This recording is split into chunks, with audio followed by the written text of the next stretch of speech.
नमस्कार। आपको पता होगा कि बिहार में 4 जगह उपचुनाव होने वाला है। तरारी, इमामगंज, बेलागंज और रामगढ़। इसमें से आज हमारी उपस्थिति तरारी विधानसभा के तरारी ब्लॉक के कुसमी गांव में उपस्थित है। यहाँ है कुछ चाचा भैया, कुछ लोग से मुलाकात हुई। आइए इनसे जानते हैं कि क्या चुनाव की स्थिति है। क्या नाम हुआ भैया आपका? हमारा नाम लाला जी है। लाला जी नाम होगा जी। ये बताइए, जो आपके 9 साल से यहाँ विधायक थे माननीय सुदामा प्रसाद जी, यहाँ से आप सांसद हो गए, तो उन्हीं को लेकर ये सीट रिक्त हुआ है। तभी ये उपचुनाव जो हो रहा है, क्या आपको लग रहा है कौन सी पार्टी इसमें विजयी हो रही है? यहाँ से माले जीत रही है। माले जीत रही है जी। तब बहुत लोग हम तो घूमे तो करे कि बीजेपी भी जीत रही है, बहुत लोग करे कि जनसुराज भी जीत रही है। ये झूठों का हल्ला है, ये झूठों का अफवाह है। यहाँ से माले जीत रहा है, माले के कोई रोकने वाला नहीं है। तो ये बताइए, आपके 9 साल से विधायक रहे हैं माले के माननीय सुदामा प्रसाद जी, गांव में काम किए हैं? बहुत काम किए हैं। लोग कहते हैं कि काम नहीं किए, काम तो बहुत हुआ है। क्या क्या कुछ बताइएगा। एकदम हुआ है, रोड बना है, सब कुछ हुआ है। अच्छा, तो आप माले अस्पताल बना हुआ है। तो मतलब आप माले आपके अनुसार जीत रही है जी। आपका क्या नाम है चाचा? हरिराम हरिराम जी। जी। तो ये बताइए, ये जो चुनाव हो रहा है किस पार्टी का पलड़ा भारी है? माले माले का पलड़ा भारी है। क्यों? यहाँ सुदामा प्रसाद जी का रिक्त हुआ है। सुदामा प्रसाद यहाँ पर काम किए हैं। तो हम तो बहुत जगह घूम रहे हैं, तो लोगों का कहना है कि शौचालय नहीं बना है, तो ये प्रधानमंत्री आवास योजना, मुख्यमंत्री ग्रामीण आवास योजना का लाभ नहीं मिला है। बहुत सारे सुविधाएं जो मिलना चाहिए ग्रामीण को, वो हमें नहीं मिलता है। और 9 साल जीतने के बाद एक बार भी जनप्रतिनिधि गाँव में नहीं आते हैं। कौन कहते हैं कि जनप्रतिनिधि गाँव में नहीं आता है? सुदामा प्रसाद जब से जीते हैं, महीना में 1 बार 2 बार हमेशा इस गाँव में, कुसमी गाँव में आते हैं। तो कुसमी गाँव में आपके अनुसार विकास हुआ है? हाँ, हुआ है। प्रधानमंत्री आवास योजना के तो यहाँ पर महादलित गरीबों को 99% लोगों का यहाँ पर आवास मिला है। आवास मिला है? हाँ, मिला है। आपका क्या नाम है भैया? हम अर्जुन कुमार। और आप पढ़े हैं? हाँ, कितना तक? BSc math honours. अच्छा, BSc मैथ ऑनर्स किए हैं, तो क्या कहीं नौकरी या रोजगार के लिए प्रयास नहीं किए हैं? किए थे। अच्छा। ऐसा सरकारें है कि नौकरी नहीं मिल रहा है। 2 करोड़ मोदी जी बोल रहे थे कि हम सरकार में अपना देंगे, कहाँ दिए? जब गठबंधन का सरकार बना तो 5 लाख युवाओं को शिक्षक में भर्ती मिला, मगर इनके सरकार में कुछ नहीं। तो ये बताइए, जो यहाँ तो नौकरी देखा जाए तो पूरे देश में 2% है। हाँ। उसके बाद 98% लोग रोजगार के लिए बाहर जाते हैं, बिहार से दूसरे राज्यों में। तो क्या आप इसमें किसकी गलती है? इसमें भारत सरकार की गलती है, मोदी की गलती है। यहाँ से RK सिंह पहले सांसद थे, और सांसद क्या, वो ऊर्जा मंत्री बने। करीब कई करोड़ का प्लांट यहाँ पर आया था आरा में। ये यहाँ से लेकर अपने गांव जिले में चले गए, सुपौल में।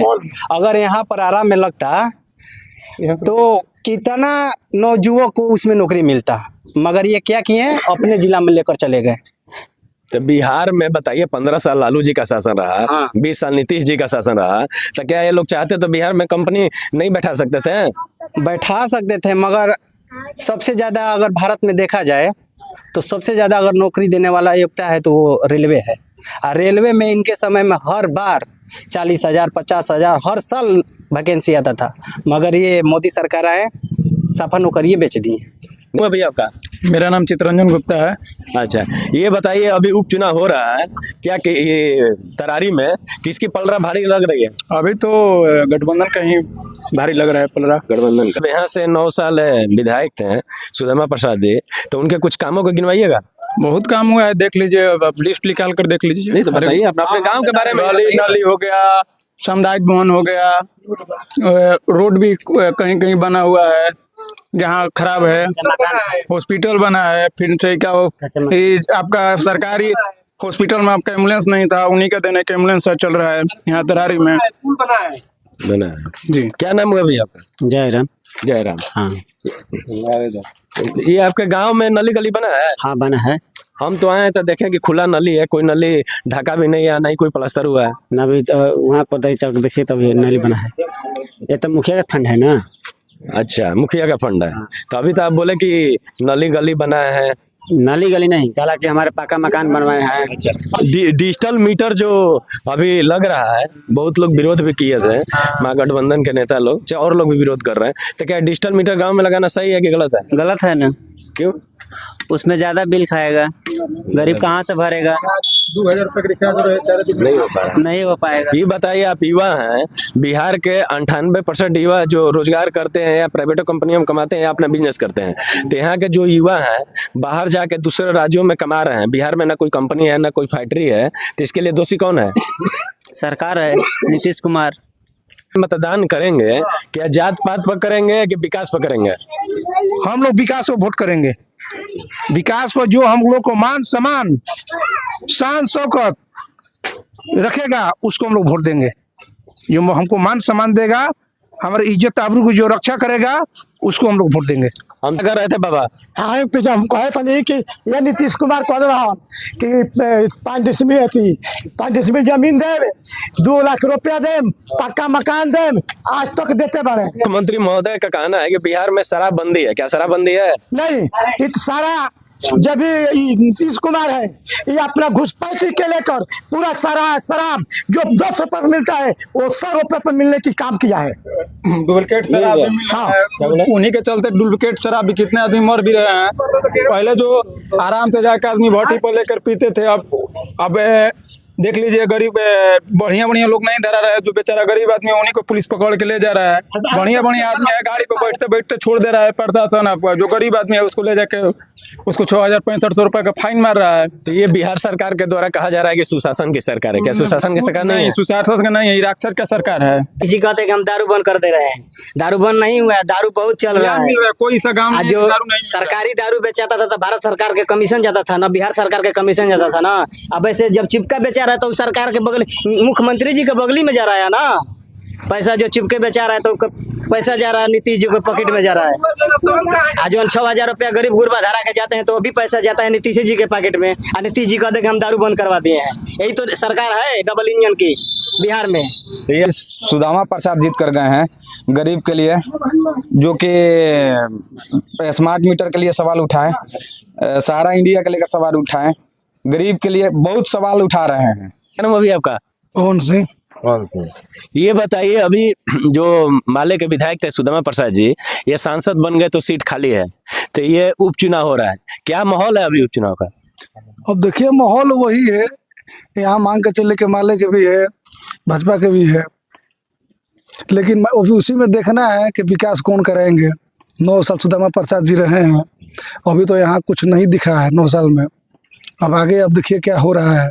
हम तो यहाँ तो पहले सुनील पांडे जी का रोड दिया हुआ था, वो तो रिपेयरिंगो नहीं हुआ है, तो लोग बतेबे करेगा, कहबे करेगा।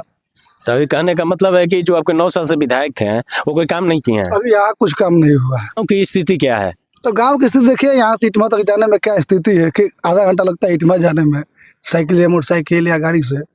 तो जो जनप्रतिनिधि चुनाव में आपके पास आते हैं, अभी तो चुनाव हो रहा है तो बहुत सारे जनप्रतिनिधि आपके पास आते होंगे, तो आप लोग शिकायत नहीं करते हैं कि ये इतना रोड की गंदा स्थिति है? शिकायत तो सभी लोग करते हैं, किनको दिक्कत नहीं है रोड से। जनप्रतिनिधि से नहीं आप लोग शिकायत करते हैं? प्रतिनिधि से हुआ है, अच्छा। तो हमको तो लगता है कि जो बनाए थे फिर वही बनाएंगे। हम लोगों को तो नहीं लगता है कि फिर सुदामा प्रसाद जी आएंगे तो बनवाएंगे। तो 9 साल बीत गया तो नहीं बन पाया, तो अब क्या वो बनाएंगे। क्या नाम है अभी आपका? सुरजीत सिंह। अभी तो बहुत सारे नेता लोग आ रहे होंगे, बहुत सारे लोग आते हैं। चुनाव जीतने के बाद आता है लोग कि नहीं? नहीं, कोई नहीं आता है। चुनाव जीतने के बाद कोई नहीं आता? कोई नहीं आता है। तो आप लोग कहते नहीं है कि आते हैं, सुनते नहीं हैं लोग। आने के बाद फिर जाते हैं, अभी आए हैं फिर जाएंगे तो फिर नहीं लौटेंगे। ये जो आपके गांव की शिक्षा की व्यवस्था क्या है? शिक्षा की व्यवस्था यही, सभी स्कूल का स्थिति यही है कि सरकारी स्कूल से नाम कटवा कर लड़का लोग प्राइवेट में जाते हैं। लोग यहाँ से 3-4 किलोमीटर की दूरी पर एक जेठवार बाजार है, वहाँ बच्चे लोग को भेजते हैं। मजदूर गरीब का लड़का जाता है, किसी तरह से वो लोग जानते हैं कि मेरा भी बच्चा आगे पढ़े। तो यहाँ के पढ़ाई की स्थिति ठीक नहीं है। ठीक नहीं। हाँ, तो ये केवल समझिए कि माने जर्जरे स्थिति है। विकास का मतलब हुआ कि यहाँ पलायन रोका जाए, फैक्ट्रियाँ लगाई जाए, रोजगार दिया जाए बिहार में, उसको हम कहते हैं कि शिक्षा दिया जाए, उसको कहते हैं विकास। ये हम तो यहाँ पर रोजगार चाहते हैं, तो रोजगार होना चाहिए ना, इसको ना विकास कहते हैं। ये नहीं कि रोड बन गया तो किसका बच्चा चलेगा उस पर? गरीब का तो बच्चा चल जाएगा पंजाब, दिल्ली, हरियाणा चल जाएगा कमाने के लिए। तो रोड से क्या मतलब रखता है? कोई मतलब नहीं रखता है। चलिए, बहुत अच्छा बात बोले, हम भी तरारी में घूम रहे हैं, लेकिन ये मुद्दा कोई नहीं उठा रहा है कि रोजगार का मुद्दा होना चाहिए बिहार में। तो 15 जी साल लालू जी रहे हैं, अब 20 साल से अभी नीतीश जी हैं, हाँ। क्या इन लोग को नहीं करना चाहिए था? देखिए, यहाँ बिहार को कोई कल्याण चाहता नहीं है। बिहार का कभी भी, जब तक ले बिहार हुआ है, तब से कोई ऐसा नेता, कोई माई का लाल नहीं उस सीट पर बैठा है जो कि बिहार का कल्याण कर दे। एक नई पार्टी आई है जन सुराज, हाँ। जिनके सूत्रधार हैं प्रशांत किशोर जी। उनका कहना है कि अगर हम बिहार में 2025 में मेरी सरकार बनती है तो छठ में, आज से साल भर बाद, कि जो भी बिहार के युवा चाहे लोग बाहर गए हैं कमाने के लिए, उनको बिहार में ही कंपनी और फैक्ट्री लगा के 12 से 15 हजार के रोजगार देंगे। इस 2025 में अगर वो जीतते हैं तो क्या आपको लगता है कि बिहार में वो कंपनी और फैक्ट्री बैठा पाएंगे? उनका विचारधारा बहुत हमको अच्छा लगा, लेकिन जनप्रतिनिधि को चुनना चाहते हैं कि जो कि बिहार को बचा लेवे। तो आपके नजर में कौन लग रहा है? महागठबंधन से भी हैं, बीजेपी के हैं, जन सुराज से भी हैं, इस तीनों में आपको कौन लायक लग रहा है? मान मर्यादा का सरकार होना चाहिए सभी। देखिए, मुद्दा एक चीज का नहीं है, ये समझिए कि विकास का मतलब होता है कि हमारे समाज में उत्थान हो, बराबरी हो, अधिकार मिले बराबरी का, आर्थिक मजबूती हो, उसको हम विकास मानते हैं। तो अब देखते हैं कौन हमारा समाज में हमको मतलब सामाजिक रूप से मतलब कि हमको बढ़ावा देते हैं, उसको ना विकास कहा जाएगा। 9 साल में विकास नहीं हुआ है, इसलिए लोग लगे हुए कि तरारी बहुत पिछड़ा हुआ है। बहुत बिहार में हर जगह हो गया रोड, हर चीज की व्यवस्था हो गया, लेकिन तरारी ऐसा विधानसभा है जो पिछड़ा हुआ है 9 साल में। तो भैया का कहना है कि सरकार में थे ही नहीं विधायक जी, तो कहाँ से विकास करेंगे? सरकार में थे या नहीं थे, विकास कराने के लिए इनको वहां से छीन के लाना चाहिए, मांग के लाना चाहिए। जनता इनको सपोर्ट किया, इनको मुखिया बनाया। पूरा विधानसभा तरारी में विधायक थे ना जी, तो पूरा विधानसभा इनको ना देखना था कि हमको तो जनता बना दिया, अब हमको जनता को खुश कैसे करना है। अब जैसे मांग के चले कि मोदी जी हैं, हर घर में गैस जलावा दिए, गरीब या अमीर हो, पहले तो अमीर घर जलता था, पैसा था, अब तो गरीब घर भी जलता है। 400 रुपया सब्सिडी, 500 रुपया भी आ रहा है। 5 किलो राशन फ्री करवा दिए हैं। 5 लाख आयुष्मान कार्ड बनवाए भी हैं कि कोई गरीब के पास 5 लाख रुपया नहीं तो इलाज नहीं कराएगा, लेकिन व्यवस्था तो दिए है ना जी। कुछ पता है, अभी आयुष्मान कार्ड बना हुआ है, बहुत सारे लोगों का बन गया है, बहुत रेला तरफ का बना है आयुष्मान कार्ड।